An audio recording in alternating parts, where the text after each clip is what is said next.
पुण्यातल्या जमीन प्रकरणात नोंदणी विभागाच्या अहवालात पार्थ पवार यांचं नावच नाही।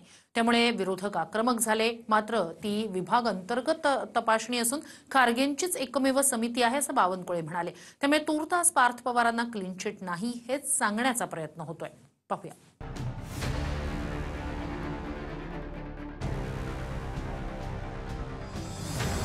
राजेंद्र मोठे अशी समितीच बनलेली नाही आहे। एकच समिती आहे राज्यामध्ये या विषयाची, ती आहे विकास खारगे समिती।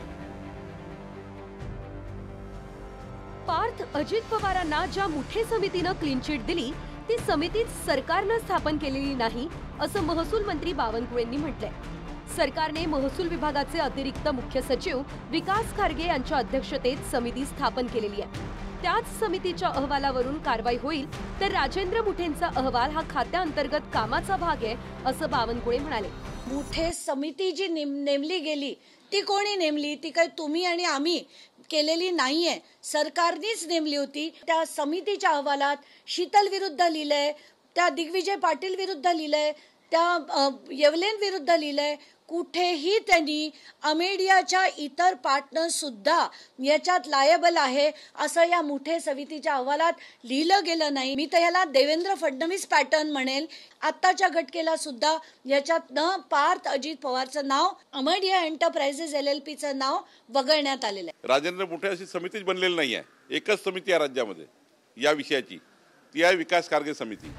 राजेंद्र मुठेंनी जो अहवाल दिला ज्यात पार्थ अजित पवार यांचं नावच नाही। मुठे हे सहनोंदणी विभागाचे उपमहानिरीक्षक आहे आणि 40 एकर सरकारी जमिनीच्या गैरव्यवहारात अमेडिया कंपनीचे 1% भागीदार असलेले दिग्विजय पाटील आणि जमीन लिहून देणाऱ्या शीतल तेजवानींवरती जबाबदारी निश्चित केली आहे। पार्थ पवार ज्या कंपनीचे संचालक आणि ज्याचा 99% शेअर आहे त्याचं नाव याच्यात येत नाही आणि ज्याचा 1% शेअर आहे। मला असं वाटतं येणाऱ्या काळात महाराष्ट्रात काय देशात सुद्धा 1% आता एखाद्या वेळेस एखादा 0.1% सुद्धा शेअर होल्डर येतील आणि नंतर 99.99 वाले त्याच्या नावावर काही गोष्टी करतील, चुकीचे कामं करतील। या अहवालामध्ये अमेडिया एंटरप्राइजेस या कंपनीला दोषी धरण्यात आलेलं आहे। त्या कंपनीनं हा सगळा खेळ केल्याचं मान्य करण्यात आलेलं आहे असं म्हणतात। त्यामुळे आत्ता जरी ते क्लीन चिट दिल्यासारखं वाटत असलं तरी कदाचित पुढे या कंपनीला दोषी धरल्यामुळे आणि या कंपनीचे 99% पार्टनर हे पार्थ पवार असल्यामुळे पुढच्या समित्यांना या अहवालाची दखल घ्यावी लागेल। तर अंजली दमानिया यांनी अजित पवार यांच्या राजीनाम्याची मागणी करत पार्थ अजित पवार यांचे CDR काढण्याचीही मागणी केली आहे। मला जी माहिती मिळाली आहे त्याच्या आधारे मी मागणी करतेय की पार्थ पवार यांचं तेव्हाचं टावर लोकेशन काढण्यात यावं। ते त्या पेरिफेरीमध्ये 2.5 किलोमीटरच्या पेरिफेरीमध्ये होते का हे त्याच्यावरनं कळेल आणि पार्थ पवार यांच्या CDR वरनं तात्काळ त्यांचा CDR मागवावा। त्याच्यात ते जे कोड येतं, ही माणसं कोण होती याचा देखील शोध लागेल आणि तर या सगळ्या गोष्टीचा पॉलिटिकल दबाव किती आहे हे सगळं आपोआप उघडकीस येईल। पार्थदादांनी असला कुठला गुन्हा केला ज्याचं CDR तपासा, ज्याच्यावरती लोकेशन तपासा, हे फक्त आणि फक्त पवार कुटुंबाला बदनाम करण्यासाठी।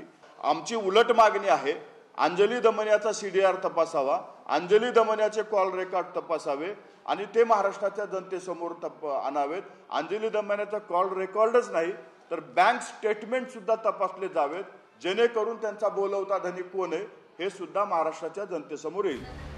जमिनीची नोंदणी करताना कागदपत्रांवर ज्यांच्या सह्या आहेत त्यांच्यावरच गुन्हा नोंदवण्यात आल्याचं सरकारनं याआधी सांगितलंय।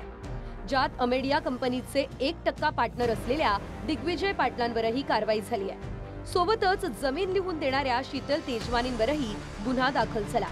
पण 99% भागीदारी असलेले पार्थ पवार जबाबदार राहणार का हे विकास खारगे यांच्या अहवालावर अवलंबून असेल। पुण्याहून योगेश बोरसेसह ब्युरो रिपोर्ट TV9 मराठी।